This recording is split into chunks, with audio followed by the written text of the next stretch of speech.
Vamos a iniciar la clase de hoy sobre el tema de derechos humanos y hoy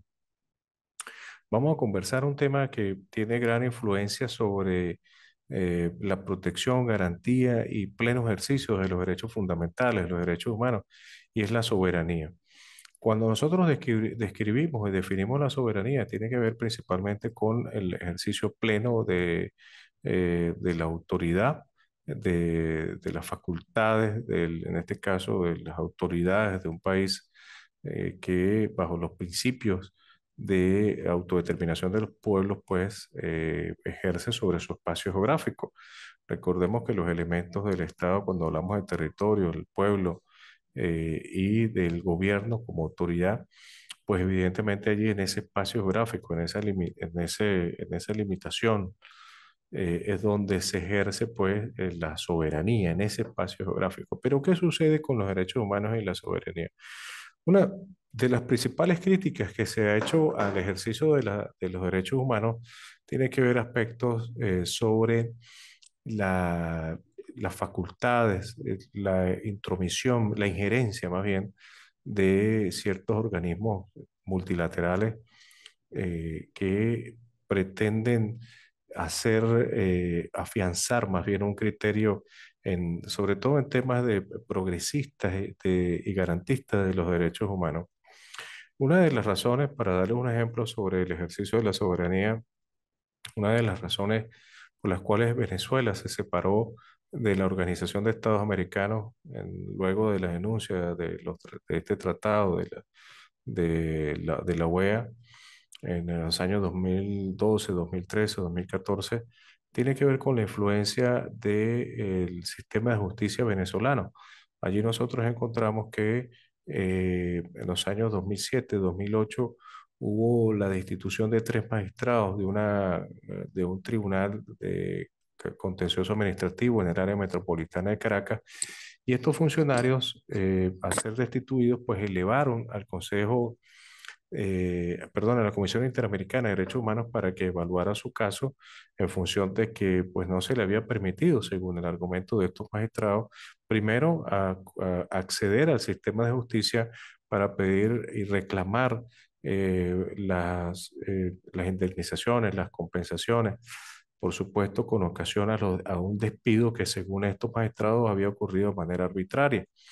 Y en segundo lugar, al reenganche, así lo pedían estos funcionarios, que se les restituyera más bien su espacio laboral, su espacio de trabajo dentro de estas oficinas públicas, dentro del sistema de justicia. La Comisión Interamericana, como hemos visto, tiene la facultad de revisar las denuncias que los particulares hacen sobre la violación o la supuesta violación de derechos fundamentales. En este caso sería el derecho al trabajo, el acceso a la justicia, entre otros derechos que allí pues fueron denunciados. La comisión forma parte del Sistema Interamericano de los Derechos Humanos, el Sistema para las Américas, el Sistema Regional para la Protección de los Derechos Humanos, que junto con la Corte Interamericana de Derechos Humanos, pues tienen las facultades de velar, de proteger, de garantizar y estar a los estados, a los gobiernos en la protección y garantía de los derechos fundamentales. Aquí ocurrió algo fundamental que tiene que ver con este choque de lo que hablábamos ahorita, la soberanía y el ejercicio pleno de los derechos fundamentales. Eh, esta Comisión Interamericana consiguió allí que habían elementos para que la Corte Interamericana pues tomara el caso, decidiera llamar a las partes y decidiera allí a los fines de que se establecieran las correcciones de ser necesario, las indemnizaciones, las compensaciones desde el punto de vista patrimonial, si así fuese necesario, a las víctimas por la violación de derechos fundamentales. La Corte Interamericana falló a favor de estos magistrados y condenó al Estado venezolano para que se le restituyera. Fue la decisión en el dispositivo del fallo, la decisión, se le restituyera el trabajo a estos magistrados. La Sala Constitucional del Tribunal Supremo de Justicia, al revisar la decisión de la Corte Interamericana, halló allí, consiguió de que esa decisión era injerencista, atentaba contra la soberanía y la determinación de los pueblos. Y si nosotros somos objetivos, eh, sabemos nosotros que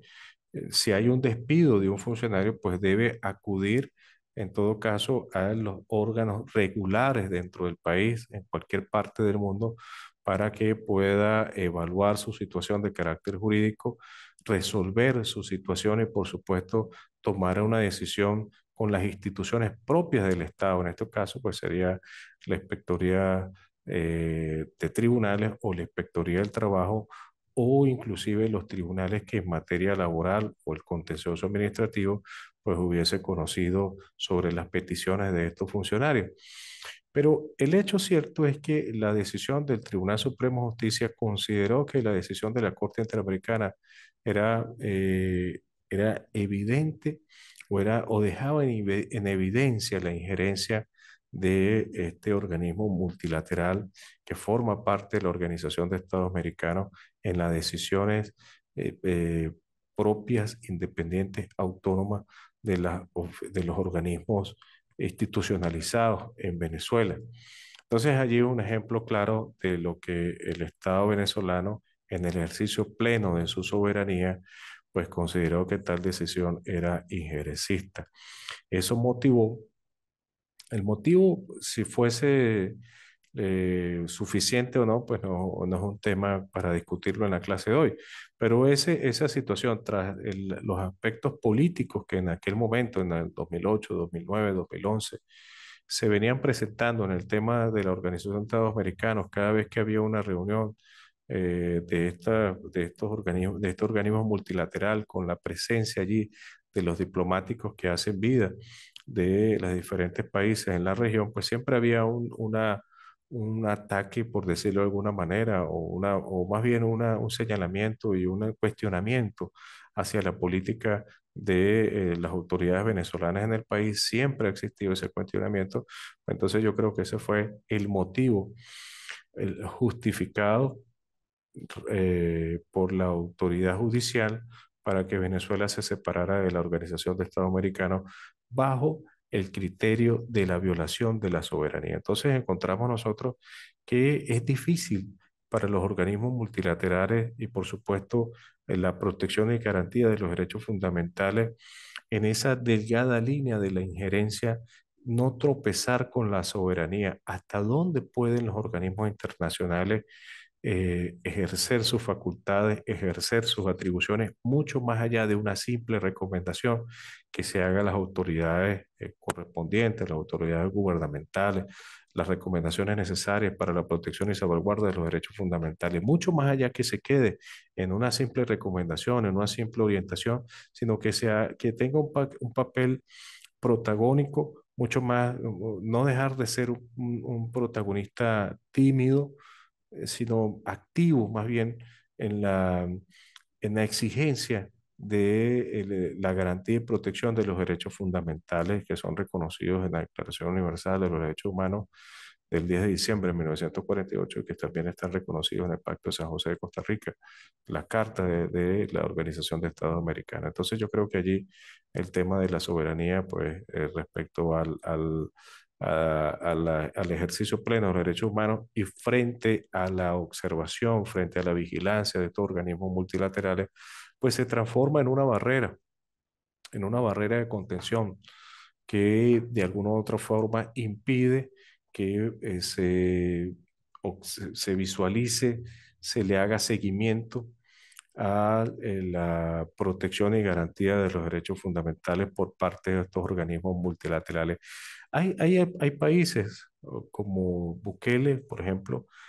criticado, ha cuestionado severamente la participación de estos organismos multilaterales en la garantía y protección de los derechos humanos por esa timidez, más bien, o yo diría, por la falta de coercitibilidad que existe en las decisiones o las imposiciones que puedan tener estos organismos multilaterales frente al ejercicio pleno de la soberanía. ¿Hasta dónde llega entonces la soberanía que permita que los organismos multilaterales puedan intervenir a los fines de que se proteja, se garanticen los derechos fundamentales de las personas? No ocurre solamente en Venezuela, sino en muchos países latinoamericanos, de Latinoamérica, y ni hablar de países que están en conflicto como Ucrania, Rusia o Israel en la Franja de Gaza. Nosotros allí observamos cómo eh, hay una violación clara del derecho internacional humanitario. La forma como hacer la guerra,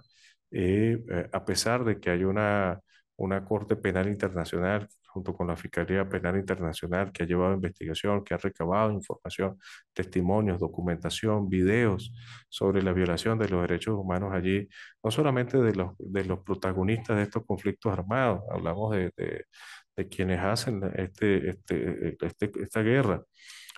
hablamos de la fuerza militar como tal, sino también a la población civil ha estado al margen, que ha estado, o más bien en el centro de este conflicto armado y que es una víctima directa de esta situación. Vemos cómo se les ha cercenado derechos fundamentales, derecho a la vida, por ejemplo, como se les ha arrebatado su derecho a vivir de una manera violenta, de una manera cruel, como se les ha arrebatado otro tipo de derechos como la libertad, como el acceso a la educación, a la alimentación, el acceso al agua potable, por ejemplo. Hemos visto cómo de manera muy cruel se le ha violentado el acceso o el ejercicio pleno de estos derechos fundamentales que son reconocidos hace más de 60, 70 años y que históricamente inclusive, como vimos en clases anteriores, desde el cilindro de Ciro, hace 3.000, 4.000 años atrás, ya comenzaba a hacerse referencia a los derechos fundamentales del hombre. Entonces, yo concibo la idea de que la soberanía no debe ser un pretexto, y con esto quiero terminar la clase de hoy. La soberanía no debe ser un pretexto para impedir que los organismos multilaterales que tienen las facultades propias del ejercicio pleno permitan y exijan el ejercicio pleno de los derechos fundamentales. Deben existir medidas de mayor fuerza coercitiva para doblegar aspectos de la soberanía cuando se trate de derechos fundamentales. Por supuesto, evidentemente, pues se le debe permitir a la autoridad que está siendo objeto de crítica, de cuestionamiento, si existe una violación de derechos fundamentales, bueno, evidentemente pues emita su opinión y por supuesto que presente allí las evidencias, los elementos probatorios que considere él de que efectivamente se está salvaguardando la protección o se le está permitiendo a los individuos el efectivo goce de sus derechos fundamentales. Pero creo yo que el tema de la soberanía se desvirtúa, se desnaturaliza su verdadero concepto frente a los derechos humanos y al ejercicio pleno de estos derechos fundamentales. Quiero dejar la clase hoy hasta aquí, indicarles nuevamente el interés que se tiene, por favor, en la universidad, de que cumplan con sus actividades. Pueden escribirme allí mi teléfono personal si tienen alguna duda relacionada con la materia y también indicarles, por favor, que estén pendientes sobre el examen que se va a desarrollar, como están ustedes allí, las indicaciones que tienen en el aula virtual, de manera de que puedan realizar su examen sin ningún tipo de inconveniente. Que tengan una feliz tarde.